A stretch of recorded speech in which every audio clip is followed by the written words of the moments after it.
All right, what's up, fight fans? It's the Monday Morning Analyst for October 17th, 2016. I'm Luke Thomas.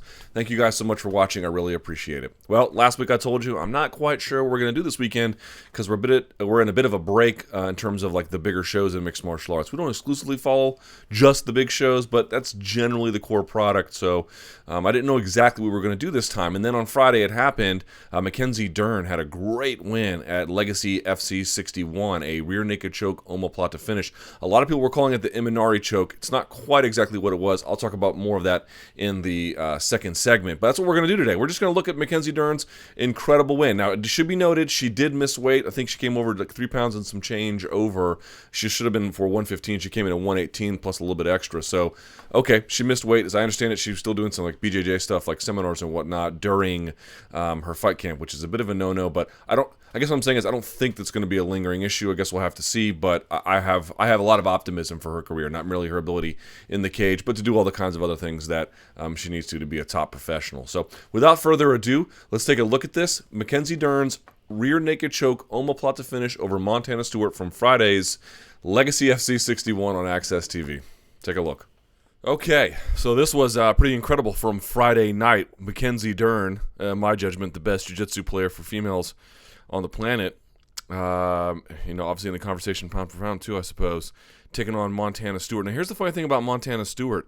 Most of her wins, I think nearly all of them, come by way of submission. And there's actually a few times in this fight where she did pretty well. In fact, before all this, she was doing, I thought, a relatively decent job of keeping the fight on the feet.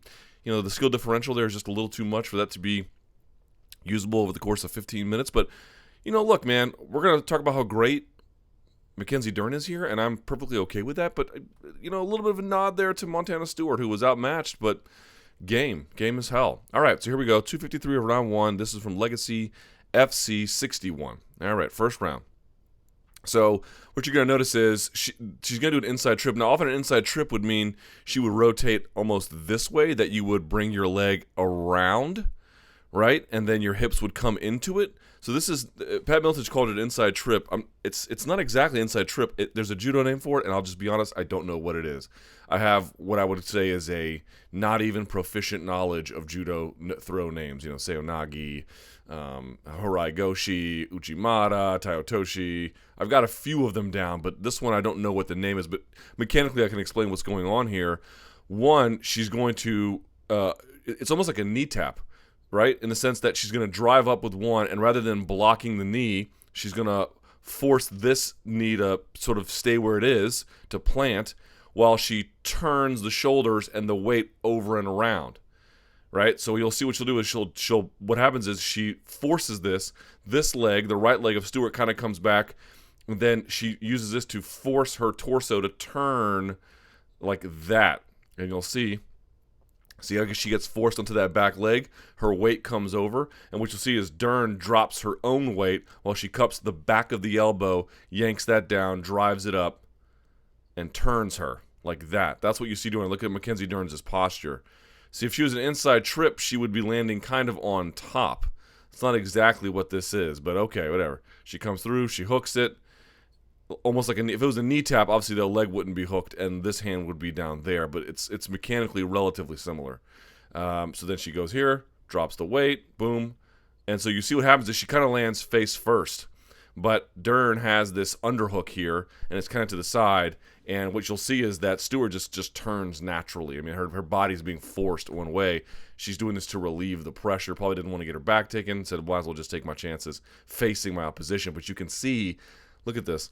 The instant that she does it, Dern face plants as a posting, you can post your hand on the mat, you can post your foot on the mat. She posts her face on the mat, and before this person can even retract her leg inside, Dern is moving to mount immediately. This is one of the differences between high-level players. It's true that what you're going to see in this is that you have to build towards a submission, but they're also just going to have really excellent timing about knowing when to take advantage of offensive opportunities. So you see she's actually a little high here. You wonder if maybe Stewart could have come out the back door, but she didn't. And Dern kind of, you can see foot and hip here, kind of hugs her leg to the inside of the body. And you could see Stewart was admonished here. You can push off on the fence. You can't curl your toes. This shot, she is not doing that, but there was another one where she was. But in any case, Dern already now sliding her hips back into proper position. And we go here. Here's one thing that the slides are not going to pick up. Okay? When Stewart is bucking, what you'll see is that Dern drives her hips up, so that essentially what's happening is that Stewart is just motioning into empty space. When Stewart puts her hips back on the ground, that's when she settles hers as well. Here's the point. If you want to think of sitting in mount as like surfing on a position or riding a bull in some capacity, and your hips have to be in different places. There's all kinds of different mount. We've talked about it numerous times with like Chris Weidman and Luke Rockhold and a bunch of other guys. There's all different kinds of ways to ride mount, but one of the keys is knowing where you should put your weight. Should your hips be sitting on theirs? Should your hips be forward? Should you be driving your hips down? If you were doing that, you would be leaning forward. You've seen that before, where you can drive your hips into someone. She just knows all the different ways in which to do that. So you can see here, because Stewart isn't bucking, she's free to leave her hips down, and she's punching to set up openings. Okay, now you can see what she's doing. Before, what's his hand doing? Look at all that space in here. Dern is punching just to get her to do that so she can hook the inside of that elbow, and then she's going to begin to step out. Now, this is actually, I think, now look, let me just say something. Like I mentioned before, there's going to be stuff here that I miss. I don't know enough about a rear naked choke omoplata variation to speak on it expertly. It's not like I've landed a bunch of those. I don't think I've ever landed any of those. But I will say, I think this is one area where she botched it a little bit. And I'll show you what I mean. Okay, obviously her timing's great, and she brings the foot to the head. There's this thing you got to understand about arm bars from the mount, which is that, number one, they have to be done quickly. And number two, there's a balancing act going on, where you need to swing into the position as quickly as you can, to the extent you can build up to it, where you got your foot here so you can swing around. That's less motion you have to do all in one go, right? But there's a debate about to what extent would you be telegraphing what you're doing, right? So understand that this is a constant thing that anyone who ever tries an armbar from the mount is going to have to deal with. How much do I want to telegraph this versus how much space do I want to give myself? In terms of how much of a one big motion do I want to have to do it. Here's the other component about that and why this is relevant. Because you have to swing into the position pretty quickly, right? Like you don't want to give them any time to react. A couple of things have to happen. You got to get this foot over their face. Or not this foot, I'm sorry, the back of their leg. You got to get the back of your leg over their face. Why? Because they're going to sit up. Almost invariably, they're going to sit up. And the reason why they're going to sit up is because if you don't have a foot on their face, they can avoid the arm bar that way. Seems pretty simple, right? They don't want to be flat on their back. That's a terrible place to be. The other component here is when you swing into position, what happens with a lot of people is if they don't time it right, or they make some other kind of mistake, they'll fall backwards, which is what you see here from Dern. Now, maybe it was intentional, but what you're going to see if you've ever done armbar from the mount, you almost lean in to your opponent, right? And if you're a big and heavy guy like me, what I like to do is, especially if I'm rolling with a little guy, I will wrap an arm and I'll dig one of my palms into their chest, and I'll use that as a way for me to spin around. Like I'll plant my hand on a chest, and that is like me. Imagine you put your hand on the ground, one-handed, right? How much weight would be on that bottom of your one hand, right? So you got your one hand behind your back, your feet out like a push-up. Imagine how much weight is on that. I'm going to give that to my opponent to hold for me so that A, I can spin around in a stable condition, and B, it's heavy and it hurts. That's how you're doing it. You're leaning into someone. Okay, if you don't do that, if you don't really probably do that, you're going to fall off. You may still get the arm bar, but you're going to fall off. And what you see here is this looks nice and tight. She's got her foot here so she can properly swing around, and then she wants to release this and get the foot over the top. So she's balancing herself, and she's using this to spin. All that's pretty great. The problem is, by the time she gets the foot over the face, look how she's fallen off. You see that? I think she kind of mistimed this a little bit or realized something was wrong, and I won't say bailed on it, but it didn't quite go as she wanted to. If this was going to be an armbar that she wanted to finish, she would literally be all the way up here. She'd be over here. Her back would be here on this. Like sometimes if you've ever seen it done, someone will sit for an armbar on the chest, and they won't even sit back. Like eventually you're going to sit back to finish it, but they can just sit on that top position. you can see she kind of fell a little bit here trying to time this foot over the face. She knows, or that foot, I'm sorry, the back of the leg over the face. She knows that's coming, so she's sitting up, and you'll see she gets the foot in front of the face, but she's already set up at this point. It's no good. Not saying you can't finish the arm bar, not saying that at all, just saying you wanted to avoid that probably. Or maybe she didn't. Maybe the other idea here is that once she was here, she knew that this person was going to sit up and didn't care and was just going for maximum speed.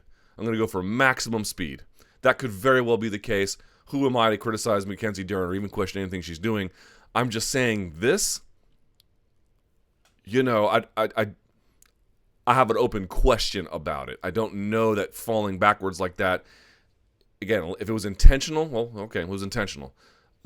I don't know that it was. And this is, if it wasn't intentional, this is definitely a bit of a mistake. It won't matter in the end, but you get the idea. Okay, well, she recovers it. She gets the foot in front of the face, and this is still good to control them. Like, you still need it. And one thing she's always really good about doing is pinching her, you want to pinch your ankles to your rear end as much as possible. That's actually a great mechanism of control. And, of course, you want to pinch your knees together if you can.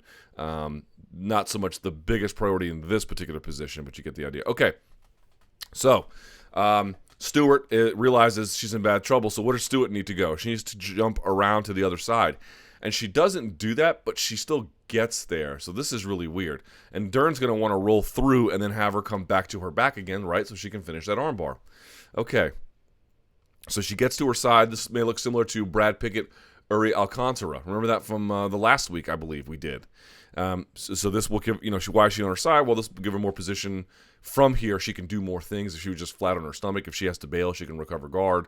It just gives her some options. So we know that Stewart needs to get to the other side. Watch how she does this. This is really weird, actually. So, okay, look how bad that look how bad that arm is. Oh, my God. Okay, and you can see Stewart trying to get around to the other side. Watch this. She kind of like steps her left. Here's her left leg. Or excuse me, here's her left leg. What am I saying? Here's her left leg. She just steps it over, and then she's going to slide her right inside. Like, she's like breakdancing here, right? Imagine she was doing one of those, like, b-boy things where she was, like, spinning on her head. She switches her hips here, and then comes down to the side. Now, Dern immediately, I have to say, by the way, that's pretty good, man. Like, I've never seen that before, and it looked a little goofy in real time, but you got to do what you got to do when you're going up against someone like Mackenzie Dern, and credit to her for being tough as hell. By the way, you can see she clears the back of the leg off of her face, which gives her some mobility, right? It doesn't control her spine anymore. So she turns, and Mackenzie Dern already realizes that, I lost this. Okay, now watch what she does. See that foot here? This will be pretty critical. And she still keeps control of the arm. She doesn't just let it go, right? She slides her hips in. Look at that. Look how much space there is between her rear end and the thigh here. She seals that gap, and then she decides, I'm going to go up and frame for another armbar. Hips off the mat. Hips off the mat. She goes even further because she really wants to crank this, and now Stewart wants to obviously stack her. And I really like this transition armbar. It's like an armbar you can get from side control, right? So if someone's here, all you have to do is make sure you have the proper spacing. And even if they're inside, if they're all the way inside control, you probably couldn't do it. But if you can get just a little bit of an angle, like your initial armbar from guard didn't work, let's say, and now they're trying to move to the side, this is a great way to catch them, just like that. Putting that foot on the inside, stopping it, and then using that to foist your hips in the air. Really nice recovery. This also doesn't work because what happens is Stewart gets to her feet, and you'll notice in the replay, her elbow is always past the hip line here. So once she got, at least from the moment she stood, so it was never going to work. Dern realizes that, and you can see grips underneath with both hands, and it throws the foot around because it looks like she's going to spin underneath for some kind of leg lock. And you can see it right there. You can see her positioning. But what happens is Stewart drops her weight down. She drops that left knee. That prevents it. And then you can see Dern drives her right knee on the inside so she can come around and get full guard. So here's full guard. And you could say, what do you notice right away? A couple things. Number one, Dern has inside control. Number two, watch the hands of Stewart. Okay, here's Dern. Dern, I bet you right now has alarm bells going off in her head. Why? What do you notice about this picture? That's a big deal. Okay, hands on the mat. No bueno. we've talked about so many times where guys had hands on the mat and their opponents didn't make them pay for it. Unfortunately, Montana Stewart is going to pay for it here. Okay, not so much on this side, but the other side. So here's Dern setting some things up, getting busy from underneath, right? Waiting for some kind of reaction. She throws another one. You can see some of the punches are trying to come through, and they're mostly just like slaps to the side of the head that barely even reach. And here's what she does. Number one, here comes that punch. Dern drives a hand up, and you can see what is this shin going to do? It's going to drive on the inside like that. Why is it going to do that? Number one, it's going to prevent her from having many attacks from that side. Two, and this is the most important one in my judgment, right? Because you could set up for a triangle here if you needed to. But the biggest one is it's going to, number one, keep a bit of a shield between them. And then on I guess I should say that then the third one is, and the third being the most important, foot on the hip. That foot on the hip is going to be absolutely essential. Why? Because the omoplata is going to come from the other side. Okay, both hands were on the mat, but look at that foot in the hip. That is what's going to allow her to shrimp around on her shoulders. I mean, you can't just magically move around. Sometimes you need things to push and pull off of, especially no-gi, and a foot on the hip is a telltale sign and a great, I don't know what you want to call it, but a great way to get where you want to go. Okay, and then she pulls down on it, so now she is sealing the omoplata. You can see this is keeping a nice shield. Right, so the punches here can't come high. The shoulder is matched with the knee, so she's sort of blocked on this side while Dern has the step that she needs to get the proper angle. Because a real omoplata is all the way around my hip connected to your hip. Our hips have to be connected. You might be facing the mat. My hips might be facing the ceiling, but you can draw a straight line across our hips. So you have to get all the way around, yeah? Now you have to build towards that, but here we go. So now Stewart comes up. She's trying to stack to avoid something happening. Here's Dern pushing off. Look how far her hips are off the ground. She's almost posted on her shoulder. That's how essential that is. You got to step off that because you need to get all the way around. So what happens? Stewart tries to get up to stack and to try and make sure their hips are now facing each other, right? Which is that would kill the omoplata, like that. Right, Dern needs to be all the way around, and she knows it. Here's the weird part about it. Stewart has a hand here, okay? Stewart essentially pulls her own head out, so that set it all up. I guess she was just trying to she knew it was coming and just maybe wanted to set it in motion. I'm not really sure. And then tries this bit. You see people do this all the time. Your hand versus her leg. If you're equal size and weight, you will lose. The muscles in this leg will beat the muscles in your arm 10 times out of 10. It's a bigger muscle and it's a stronger muscle. Think about how much your legs can do from a muscular, explosive, running, everything kind of standpoint. Just think of it this way. Go walk on your feet and then go walk on your hands and tell me which one is stronger. I mean, this is a very obvious thing. And the muscles that you use to pull your ankle to your rear end, those are strong too. The hamstrings, they're really, really strong. So naturally what happens is she loses that battle right away. All right, and she pulled her own head out. So here's the omoplata. Now, one key detail, it's not a great omoplata at this point, but one thing that Mackenzie Dern knows about it and realizes, and this is why she's so sharp, controlling the back of that elbow. As long as she can keep that back of that elbow on the inside, she can make something happen. She has two hands on it because she doesn't want to lose it. Great job on Mackenzie Dern. She also uses this leg to drive her heel down, and that pulls the weight over of Montana Stewart. Okay, so here we go. Stewart knows she wants to get to the other side. Remember how she jumped to the other side for the armbar? She wants to roll or jump to the other side. Dern knows it, right? Okay, puts a hand up here to block that foot, and now she's starting to come down. You can see that, right? Like she's now almost going to sit on her rear end. Dern knows this is her chance to get side to side. Look at that. Lets it go. And she wants to right the angle, so she pulls her hips in, drives down on the shoulder joint again, and then does what's called a seat belt. Now, this is a very shallow seat belt. You want to be reaching all the way across, touching their own hip, touching their own lat.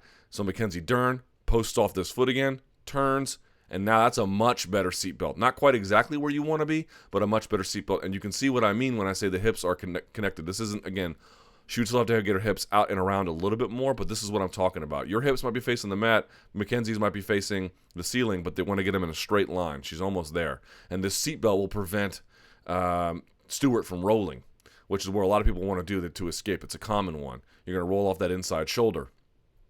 All right, so here we go. Dern trying to seal up the omoplata, and it looked to me like, so the choke that Dern used was what? A rear naked choke combined with the omoplata. But everyone called that the Imanari choke, but the Imanari choke is like an S grip with your hands, you're not rear naked choking necessarily. Now, I mean, he may have done it in that variety too, but the common Imanari choke is, or what's called a C grip, right? Where one hand, look at your palm, other hand, look at the top of your hands, and then connect your fingers.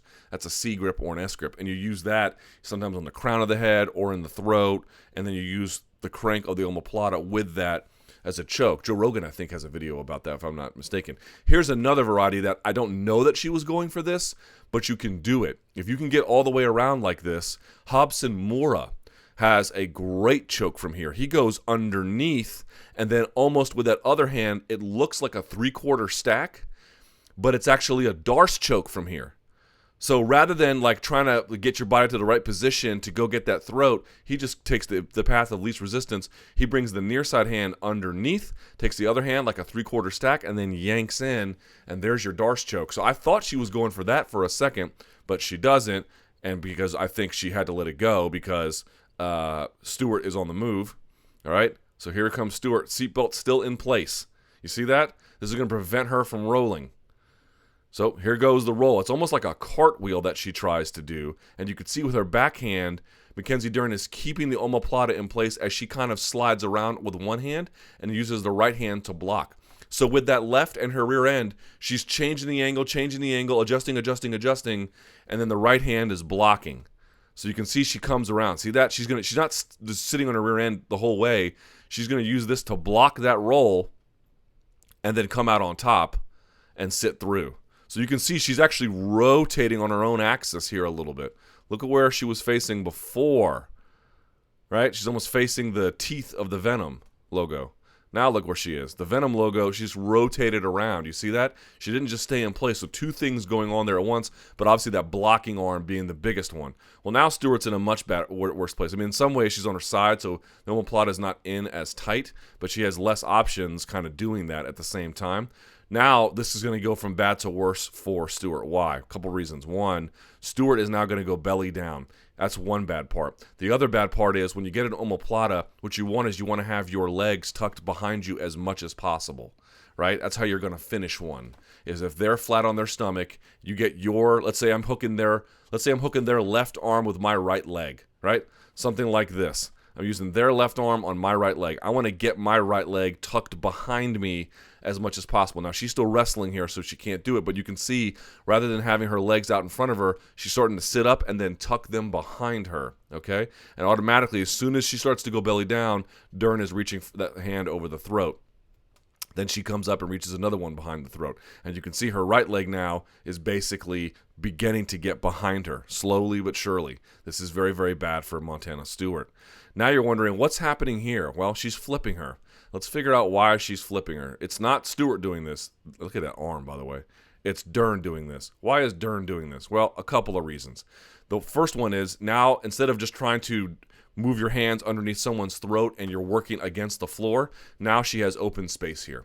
That's one reason why she might be doing it. But this is the other reason, and this is the big one. Look at where Look at where Dern is right now. Right now, Dern is completely underneath her. You can see that, right? She's sitting, basically shoulders are in the middle of the chest of Mackenzie Dern. That's fine for controlling. You're not going to finish anybody here. So she has to get out. She has to scoot out. So here's what she's going to do. See these toes? Live toes, baby. She's going to use this foot to stomp on the ground and scoot her hips away. Watch. Now you see she's starting to scoot out. Look at the foot here. Just watch. She's going to circle it down. Look how she's stepping out. She's stepping in the direction she wants her hips to move. Now look at her. She's still a little bit underneath, but she's working. Getting the head free. Stepping down and coming out the back door. Now she's out, and we're not talking like moving 5 feet. If she can get 5 inches, that's all she needs. It's all she needs, okay? So you're asking, well, how is this going to finish? She's getting all the space she needs with this foot. What is she going to do? This is what she's going to do. Look at how she's stepping out. Now look how much further away she is. Real quickly, look at this space now. Look how far away her hips are than they were before. And this is where she started. Look at that. Much different than that. Much different than that. You see that? All right. So how does she finish this? This one is, this is interesting. So she tries to wrap the throat here now that she's got enough space behind her. Okay? But this is the key. Okay. You might be asking, why is she doing that? Why is she bowing her out? I mean, obviously it looks uncomfortable, but okay, just bowing someone with a one-handed choke, that's not going to finish them. What is it going to do? Here's what it's going to do. Rather that she needs to scoot her hips out to create the right kind of environment. But there's a limit to that. At some point, yeah, it's great that you created the proper angles that you needed to get your hips out and to get the arm across as much as possible, but it's just not going to be enough to really put the squeeze on someone. So rather than going to her neck and trying to reach up and grab it, she brings the neck to her. Now she can seal her arm through that even tighter, using this hand to prevent her from like coming over. And so when she goes back down, not only is she at a worse off angle, but now that arm is going to be through much more closely and much tighter. So she's going to get, and again, we're not talking about driving it through 7 inches. 7 centimeters might be all it takes sometimes, guys. Sometimes these chokes are just that, precise. And then you can see she comes around here. Now look at this. She's going to get the hand free. She's got a much better angle on this now. Look how far away. Look, when we first started, where was Mackenzie Dern? She was underneath Montana Stewart. Look at her now. She's very much to the outside, but still has that omoplata. She did that by shrimping her hips out, using that outside leg, her left one, and then bringing the body to her to properly ratchet that choke in, and then releasing her off at an angle, which she did. Brings the elbow out. She doesn't look, because she's kind of trapped on this side, right? So she can't just yank her arm back. So she brings her elbow at an angle. See that? And then circles the hand on the inside, and then you can see she wraps it up. Now, this part might be here. She just does this bit where, you ever know someone gets a body triangle, and they scoop that inside leg from the back like that? That's what she's doing here, preventing her from using this leg from going anywhere, essentially just locking her into place in case you want to, spin through or dive in or do something, right? It just prevents her from squirming. You don't really need it, but you get the idea. And then that causes the tap. So what was the key here? Number one, obviously, the hands on the mat were what was devastating for her. Real quickly, let's just scoot back one more time. Sorry about this. Just want to make a point, and we've talked about it before. If you're ever in the guard of a black belt, you think you're great here. You think everything's fine. Joe Rogan once made a great point. This would be true for a boxer where there's a big differential, or a kickboxing bout where there's a big differential. You're just going to leave openings that you don't think are there. And if you've ever been in a high-level black belt's guard, and they don't come much higher than Mackenzie Dern's. Just it doesn't matter. Like all the people that Montana Stewart may have faced before, putting her hands on the mat may not have mattered at all. Maybe her training partners, they sometimes make her pay for it, but not enough. Dern will make you pay for it. You put your hands on the mat, and she will just find a way. And I just want to point out, look at the time on the clock here, 2:24. You think this is neutral. Look at this. Okay, by 2:15, 9 seconds later, she's already, I would call this big trouble. Like, you're not getting your throat snatched, but you're already on bad terms. You're already struggling. So 14 seconds later, look at that, by 2:08. 30 seconds, like not even 30 seconds, and you're already in trouble. It takes no time for someone of this level to draw you into quicksand. It happens so quickly as they go through, blocks the roll, comes up, sits up, drives her feet back. Oh, and by the way, a little small detail here I forgot to get the first time. So when she falls, Stewart, and Dern sits up, to make sure she doesn't get rocked back, what does she do with this hand? She grabs the head. So that way she stays on top as they kind of rock back for a second, but she doesn't lose the top position. Small little detail like that, too, from Mackenzie Dern. Right? Gets the hands underneath. Flips her over. Why? So she can scoot her hips out from on top, and she has more space to work with her hands up here. Look how she's on top of her. She eventually just slowly scoots her way out to the side, gets her head free. Right? Bows her over to bring the choke to her. She doesn't have to go to the choke. Drops her off at an angle. And look at that. Out from the side. Drives the elbow out because she can't bring it straight back. and then snatches the choke. We don't have a good slide on how she actually finished. And then, I mean, look, she's just like, shh, it'll all be over soon. Mackenzie Dern, man, what a nightmare for people. If you get on the ground with her, good luck, because you're going to need it.